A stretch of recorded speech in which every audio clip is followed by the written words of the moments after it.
প্রিয় দর্শক, এখন আমরা চলে যাচ্ছি মোহন মিয়া নিম্ন মাধ্যমিক উচ্চ বিদ্যালয়ের প্রধান শিক্ষকের কাছে। আসসালামু আলাইকুম স্যার। ওয়ালাইকুম আসসালাম। স্যার, এই বন্যা থেকে বর্তমান তো বন্যার পানি অনেক বেড়ে গেছে, তো এই আমাদের নিচু প্লাবন ভূমিগুলো তলিয়ে গেছে। এই বন্যায় এখন তো সাপের উপদ্রব খুব বেড়ে যাওয়ার আশঙ্কা আছে, তো এই সাপ থেকে কিভাবে আমরা সাধারণ মানুষকে সচেতন করতে পারি সেই সম্পর্কে কিছু বলেন।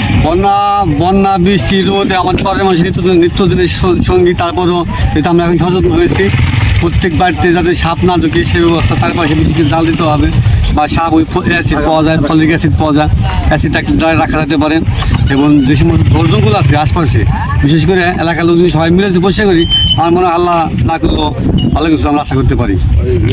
আর এই আমাদের যে এখন বন্যার পানি দেখা মানে কারো কিছু হাত নাই, যে প্রকৃতি সম্পূর্ণ প্রকৃতি। তারপরে আমাদের উচিত যে বন্যার একটা প্রস্তুতি নেওয়া, যেহেতু বন্যা একটা লক্ষণ দেখা দিচ্ছে, যাতে আমরা বেশি হলে বিপদে না পড়ি, যাতে আমরা সঠিক সময়ে সঠিক যদি ব্যবস্থা নেই, তাহলে ইনশাল্লাহ আমরা বন্যা মোকাবিলা করতে পারবো। ধন্যবাদ স্যার, আপনাকে অত্যন্ত মূল্যবান বক্তব্য রাখার জন্য আপনাকে ধন্যবাদ। থ্যাংক ইউ, ধন্যবাদ। প্রিয় দর্শক, এখন আমরা আমাদের আমলীগের সাধারণ সম্পাদক মোহাম্মদ নান্নু কাকার কাছে যাব। আসসালামু আলাইকুম কাকা। ওয়ালাইকুম আসসালাম। কাকা, এই এখন তো বন্যার উপদ্রব বেড়ে গেছে, বন্যা হঠাৎ করে পানি বেড়ে গেছে, তো আমরা এই বন্যার পানি যখন নাকি অতিরিক্ত বেড়ে যাবে, তো আমরা কিভাবে বাচ্চাদের দেখে শুনে রাখতে পারি সেই সম্পর্কে কিছু বলেন।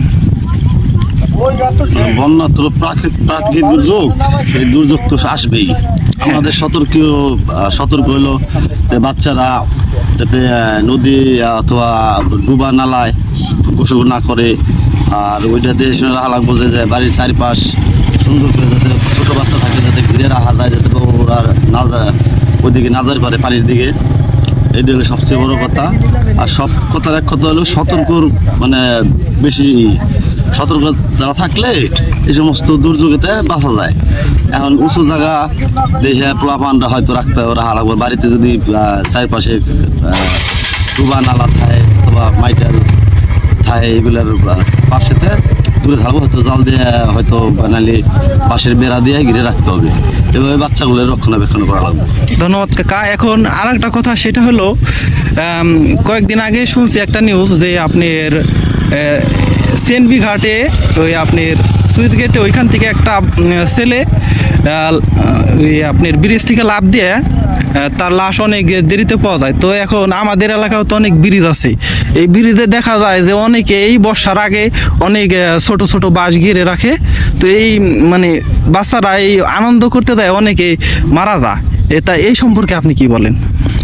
এই সম্পর্কে বলার ভিতরে এগুলো হলো যারা এগুলার আশেপাশে বসবাস করে জানে, তাদের সতর্ক করা লাগবে যে বাঁশ অথবা শুক্কা কোনো জিনিস আশেপাশে রাখা যাবে না।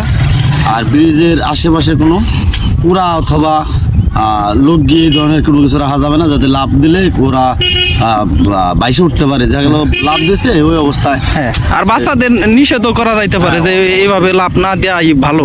নিষেধ তো মানে 100 এর ভিতরে কোনো ভুল নাই, যে নিষেধ মানে কেউ যাতে লাফান যাবো না, মানে কোনো উত্তেজিত দেওয়া যাবো না, নাইলে বিপদ আসতে পারে।